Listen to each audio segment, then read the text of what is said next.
I'm up early in the morning hustling like I'm still on zero. You hear me? Hustling like I'm still on zero. Nothing to prove other than to myself. Then let's go get it, baby. It's a beautiful day to be alive. I need to know. Hello guys, Joseph here from Standard Technologies. So today we are back here where we come to install a 10 kilowatt solar system.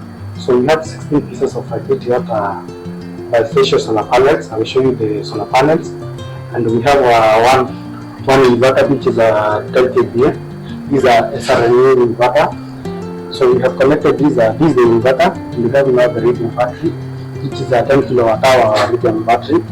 The name is Tyco. So nimekuwa nikionyesha about the Tyco, but the SRNA nimekuwa nikiambia I test the SRNA niwaambie kwa aje. So the inverter is okay, but they don't have the low frequency inverters, so they only have the high frequency inverter.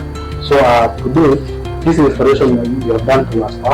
So kwa pale unataka kuwekewa solar system in your house or an office, ama kwa hoteli unataka kuwekewa this kind of a system, anyway you can have the best company can contact Standard Technologies. You get sorted on this kind of installation. So this system is running right now. They're using the power from the battery, because now tujamaliza to install the solar panel. So right now they're using the battery. The battery is 67%, and now the power from the inverter to the road, which is the constant 2.8 volt. So maybe you are there, you want a quality solar installation anywhere in Kenya.